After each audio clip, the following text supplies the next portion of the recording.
I want to talk about something that happens quite a bit in most individuals' homes, and really 9 times out of 10, most people don't even think about this on their day-to-day. And that is essentially nice hot showers, right? I think most of us like a hot shower at some point throughout the course of the day. And we just really doesn't, it really doesn't cross our minds that that hot shower that we're enjoying may actually cost you, the homeowner, thousands of dollars at some point throughout your home ownership experience if certain things aren't taking place. So if you've been following along with any of our content, or if you have any questions with regards to restoration, whether that's water, fire, mold, or any kind of biohazard, definitely feel free to go ahead and do one of two things. Either A, go to our website, ecotekpro.com, or pick up the phone, shoot us a call. I'll be more than happy to answer any of your questions, provide you with an estimate for the services that you need. But if you've been following along with the content with regards to mold, then you know that the number one cause of mold is always going to be moisture. It's going to be water intrusion of some kind, right? So, of course, if you're taking a real hot shower, you're inevitably going to cause a lot of steam in a very, very small room. Now, typically, what I've noticed from doing hundreds and hundreds of walkthroughs on people's property, the individuals that have a tendency to take a hot shower, for example, I love hot showers, right? My wife takes colder showers. I have a tendency to take hotter showers. Now, because I take a really, really hot shower, the first thing that I do is I always have my AC vent closed, right? So that way, when I get out of this steaming hot sauna that I've created, I'm not immediately, frozen to death by the AC. So most homeowners do the exact same thing. They'll take really hot showers, and of course, they know that this is their habit, so they close the AC vent.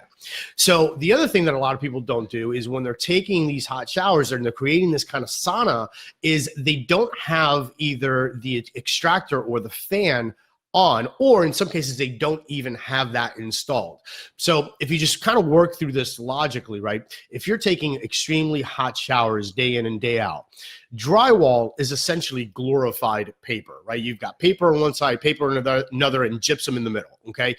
Eventually, if you have that material constantly being wet, right, because of the condensation that's being created, right, the steam from that shower, you have a really, really good formula for potential mold growth. So a lot of times what ends up happening is if you're taking hot showers and you don't have the AC circulating air in that room, and you also don't have an exhaust fan to pull that steam, to pull that vapor out of the room, then essentially what you could face is starting to see spotting or mold growth on some of the corners, and particularly the ceiling is usually what gets mostly affected in that type of a situation. So what do you do in order to prevent it? Number one, if you don't have an exhaust fan, definitely get one installed, because that would be like the number one thing that you want to do, because when you're taking a shower, you just flip that bad boy on, it'll go ahead and suck all of the steam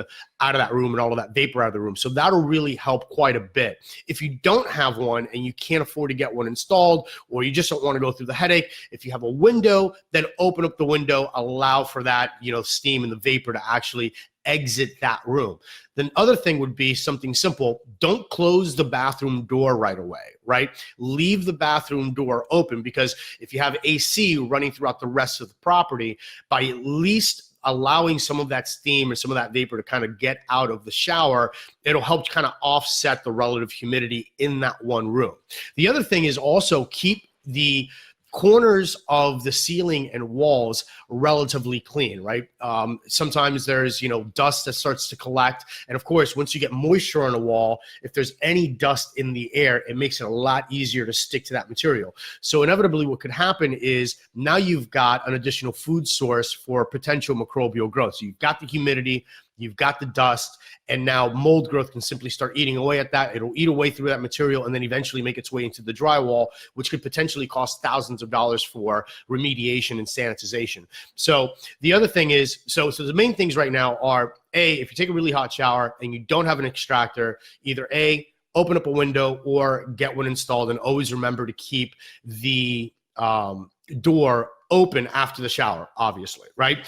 The other thing is most people have extractors, but they don't use the bathroom fan. Okay, so it's something really simple to do. If you've already got it installed, go ahead and make sure that this thing is constantly on. And my recommendation would be at least keep it on not only while you're showering, but keep it on for a few minutes after the initial shower, so that way you can pull out as much of this moisture as possible. So again, if you've if you go into your house and you take a look and you realize that there's some potential mold growth or microbial growth, and you need a particular estimate, or just go ahead and kind of talk through the situation, feel free to go ahead and visit our website, or just pick up the phone and shoot us a call. We'll be more than happy to help you out with any of your restoration or remediation needs.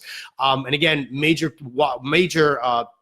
point today is, as far as showering is concerned, make sure that there's a control with regards to how much humidity is constantly being trapped. If you have an extractor, keep that bad boy on, make sure that the door is open, and at the end of the day, make sure that the surfaces are relatively clean, because that's going to help a tremendous amount with regards to mitigating some of that potential mold growth. So at any rate, hope that that helps. And if you have any questions, definitely feel free to reach out to us at any time.